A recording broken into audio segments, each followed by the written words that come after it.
Now to some new research on diagnosing traumatic brain injuries in those who served in the Canadian Armed Forces.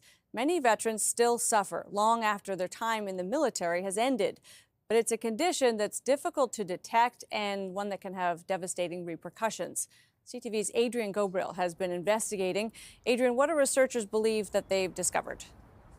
Amanda, from the theater of war to the training field, we're now learning more about a combat wound that has remained nearly invisible for decades.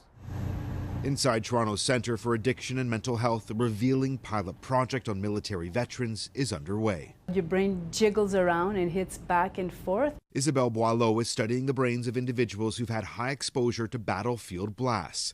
She believes some members of her armed forces are also suffering from chronic traumatic encephalopathy, also known as CTE, a disorder previously found in hockey and football players that can only be diagnosed after death. There are certain documented cases of individuals that have died by suicide that have had a proof in brain that they had CTE. Every 4 to 6 months, somebody that I know, that I'm close to, takes their own life. Brendan Hines served with the Canadian military for nearly 3 decades. For 11 of those years, he was a member of JTF-2, Canada's top-tier Special Operations Force.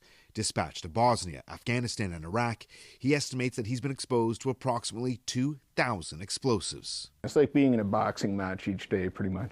While still enlisted, he began to struggle with his focus and temperament. He told his superiors he needed help and was demoted, losing his Special Forces pay and much of the support that comes with it. The father of 2 nearly took his own life. Hines believes it's possible that he is suffering from CTE. He's now calling on the Canadian military to do more to support veterans suffering from traumatic brain injuries. That institutional abandonment that our soldiers, our veterans suffer, I'd say that's probably one of the greatest predicating factors to the epidemic we see in veteran suicides. Veterans Affairs lists Hines as likely suffering from CTE. He's using his voice to advocate for those battling traumatic brain injuries while demanding more action from the Canadian military. Earlier this week, we reached out to the Department of Defense with a list of questions. They've yet to respond. Amanda?